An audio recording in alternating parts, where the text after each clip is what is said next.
Hello, companions, I've got an intriguing tale to share today. Let's dive right in without further ado. She claimed she was going to a corporate gathering, picked up her clutch, gave me a hurried goodbye kiss as if already running late, and left. I saw her heels vanish down the stairs and heard the front door lock echo behind her. 20 minutes later, a notification from her car appeared on our shared app, parked downtown, where her office often hosted events. An hour after that, my phone buzzed again. An unidentified number, no name, no greeting, just a picture slowly loading. The image was crystal clear, all too clear. It was her profile, still with the coat she left behind and the hairstyle she'd refreshed last month. She was walking through the glass doors of a Marriott, slightly ahead of a man in a dark jacket. His hand was on the small of her back. The timestamp said 10 minutes ago. Beneath the picture, there was one line of text. You looked at the screen, checking both the hotel room number and time. Your wife was supposed to be at a company event in a rented loft, not a Marriott hotel. You didn't sit or pace, but grabbed your keys from the table near the entry and slipped your phone into your pocket. The apartment remained undisturbed as you left. Before reaching the highway, another message came in. Same number, no picture again. She knew I might not believe without proof, so she didn't include one. I chose to ignore the message. I joined the traffic flow, set the GPS for downtown Marriott, and watched the estimated time of arrival decrease with each mile. I was already en route, though she wasn't aware yet. By the time I took the exit ramp, my grip on the wheel was steady, and I silenced the radio without glancing at it. The quiet felt comfortingly familiar after the past 4 months. She ceased altering herself in my presence around the beginning of spring. One evening, she emerged from the bedroom fully dressed, her hair pinned up, a phone in her hand with its screen facing downwards. A week passed, and a gym bag materialized by the door. New leggings and sneakers were found within it. She explained that her workplace was promoting a wellness competition. Since then, she began arriving home later, always equipped with an explanation prior to any potential inquiry from me. During social gatherings with friends, she positioned herself closer to her phone than to me. When her phone buzzed, she would swiftly glance at it, tap the screen once, and move it aside as if nothing had occurred. At night, she turned over early, claiming exhaustion and citing a recent increase in workload. In the mornings, she moved with more haste and precision, practically leaving before I finished my coffee. I observed every single change that followed. The unannounced haircut, the fleeting new perfume, her preference for manually locking the car instead of utilizing our shared app. Nothing triggered a commotion or sparked curiosity. No accusations were made, no confrontations initiated. Instead, I adapted, noting occurrences and recalling dates. I allowed patterns to unfold naturally rather than interrupt them prematurely. As the Marriott sign lit up in the distance, there was no internal urgency. This wasn't the beginning of a fresh episode. It had been brewing quietly for months, and tonight it chose its venue. I parked in the Marriott garage, taking a ticket as if for an ordinary meal. Inside, the air carried a neutral, luxurious scent, seemingly designed to erase stories as swiftly as they arise. I stood by a column, pulled out my phone, and checked the hotel's restaurant listings. A table for one at 9:45 near the bar to blend in, distant enough from the entrance to monitor the elevator bank without being conspicuous, was reserved. I opted for a secluded booth with an unobstructed view. Promptly, the confirmation email arrived. Name accurate, appointment fixed, no queries made. At the reception, I inquired about the company gathering. The attendant gestured towards the ballroom tier and hinted at a private bash organized by a tech corporation. Wristbands, tags, typical arrangements. I nodded, expressed gratitude, and proceeded without lingering. I ascended to the dining floor and exited early as if I had no pressing engagements.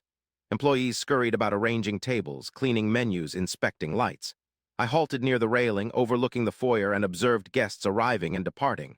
Pairs, small cliques, people who seemed to regard this evening as significant. My phone buzzed once more. The same anonymous number. No picture this time. She had confirmed her attendance under her own name. I secured the screen and returned the device to my pocket. At the bar, I requested a glass of red wine and added a side of water. The bartender placed both without comment. Momentarily, everything appeared almost orderly, not due to faith in her tale, but because the night had acquired a structure. Elevators, table time. If I adhered to it diligently, nothing would outpace me.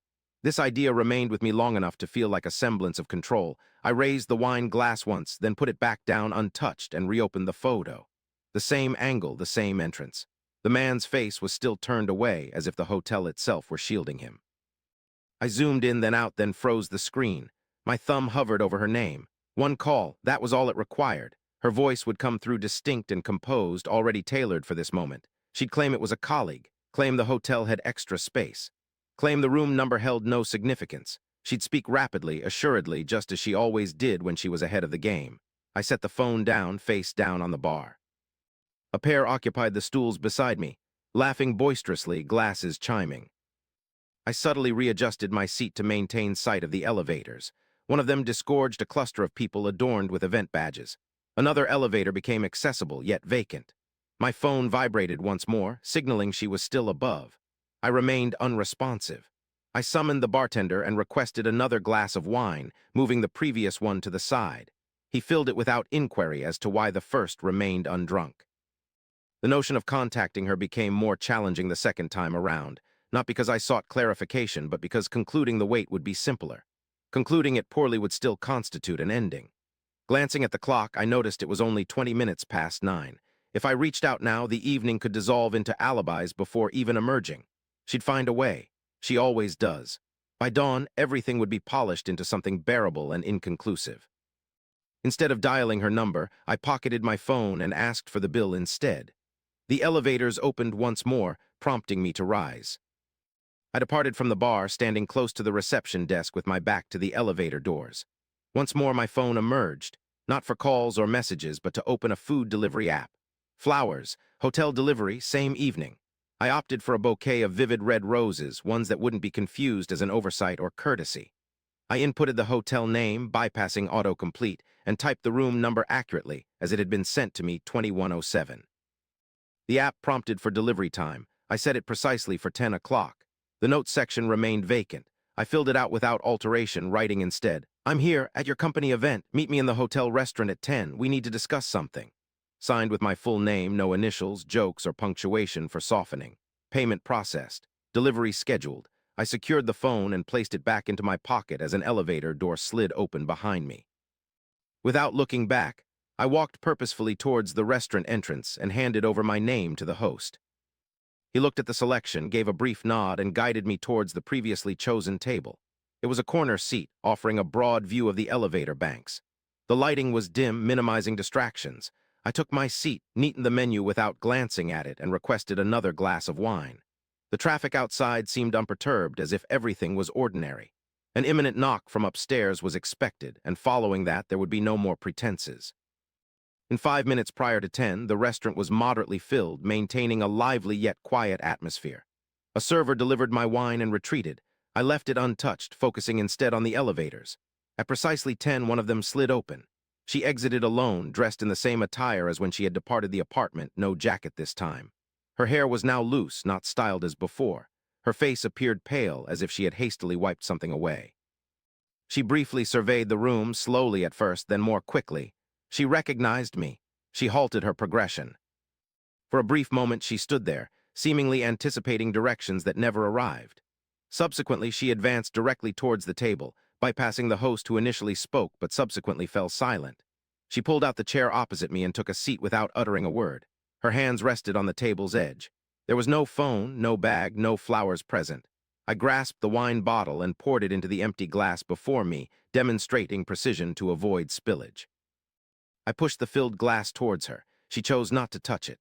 I gazed at her in a manner reminiscent of our public encounters, maintaining composure, neutrality, and familiarity. Then I inquired in a hushed tone suggestive of an ordinary evening about how the company party was progressing. Her mouth opened wide, but no words emerged.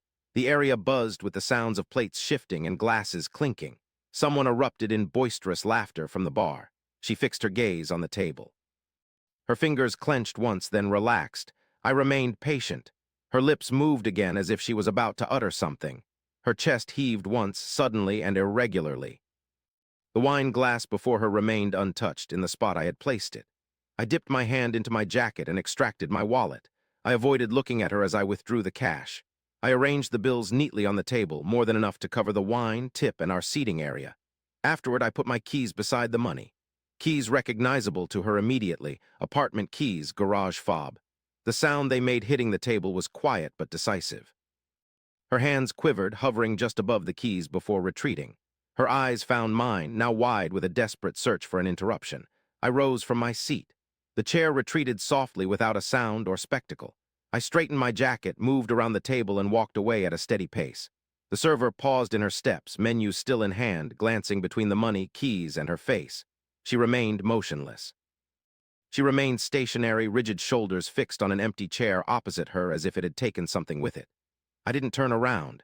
I navigated the restaurant, passing the bar, and exited through the glass doors into the lobby.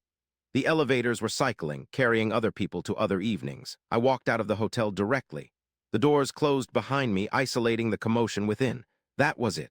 No explanations, no alternatives, no mending efforts. Just a conclusion that didn't require consent. I didn't travel far. I parked a few blocks away, silenced the engine, and stayed in the car. The hotel lights mirrored on the windshield, flickering with passing traffic. My phone remained in the console. I didn't consult it. I didn't access it. The night progressed without me. Nearly 3 in the morning, I restarted the car and returned to the apartment. The structure was tranquil. I used my backup key, entered, and headed straight for the bedroom. I swung open the wardrobe and retrieved a duffel bag. Starting with documents, I grabbed my passport, birth certificate, and insurance folder.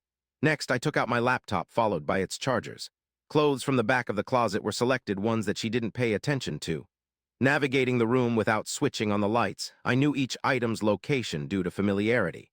Once filled, the bag was zipped shut and positioned near the door. Before departure, my phone was fully powered off, blocking notifications, missed calls, and avoidable conversations. I left, locked the door, and carried the bag down the stairs. On the first attempt, the car ignited. I drove until the sky changed hues, stopping near a row of closed stores and waiting. The day broke without inquiry. Upon the sun's ascent, I booked a temporary rental close to the park. No interrogations were needed. Only identification and a credit card were presented. Dropping the bag on the floor, shutting the door, and sitting on the bed dressed, I observed the city's morning activity. 3 days passed. I found myself ensconced in a quaint cafe close to the rental, characterized by towering windows and furniture that was excessively compact. Ordering coffee to go, I stayed put, my cup precariously placed near the table's edge, its lid still intact. The establishment buzzed with activity, rendering patrons indistinguishable from one another.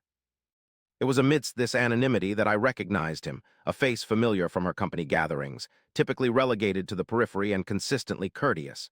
Seated at a table 2 spaces distant, he idly scrolled through his phone, his jacket remaining on, signaling his intentions of a brief stay. Upon glancing up, his gaze lingered on me for a fraction of a second too prolonged. He hesitated, then approached. Without inquiring to join me, he stood there, hands tucked away in his pockets, speaking softly enough to evade overhearing by others. He stated that he merely wished to convey one sentiment. He disclosed that I had acted appropriately. He revealed that the office staff had been privy to her and the hotel man's affair for approximately 3 months. Protracted meals, postponed gatherings, reserved spaces during off-sites. He admitted nobody knew how to inform me without causing an upheaval. I merely nodded once. He hesitated as if anticipating additional responses, then offered a brief, uncomfortable smile and returned to his seat. Moments later, he was absent. I remained stationary. The coffee grew cold. Individuals arrived and departed. External traffic continued its usual flow through the intersection. I wasn't tardy. I was the laggard.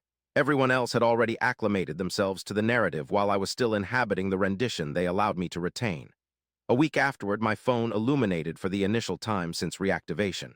Her name appeared on the screen. I declined to respond. An immediate voice message ensued. The duration read 3 minutes. The notification panel displayed the waveform advancing even before my interaction. I initiated playback, weeping instantaneously. Swift, disjointed words tripping over each other. Apologies piled on top of justifications. Names I was familiar with, places I had knowledge of. Promises persisted as if significance remained. I paused it momentarily and secured the screen. Before I could place the device down, another notification surfaced. A lengthy message awaited. Lines accumulated closely, giving the impression of continuous typing without pauses. Upon opening it, I read the first couple lines, then closed it. "Kindly let's meet. I can clarify all." I blocked the number. The thread was promptly deleted. No archival copies remained. My apartment overlooked a park where trees lined the path and leaves were beginning to change color. I sat by the window with a mug of coffee, observing joggers pass, a man tying his shoe, a dog leading its owner towards the grass. Nothing pursued me. Nothing trailed. The phone lay dormant on the table. Beyond the window, daylight continued to progress. Indoors, all that needed resolution was completed. Thanks for sticking around till the end. What's your interpretation of this narrative? Share in the comments. Subscribe. Further authentic and concealed narratives will emerge shortly.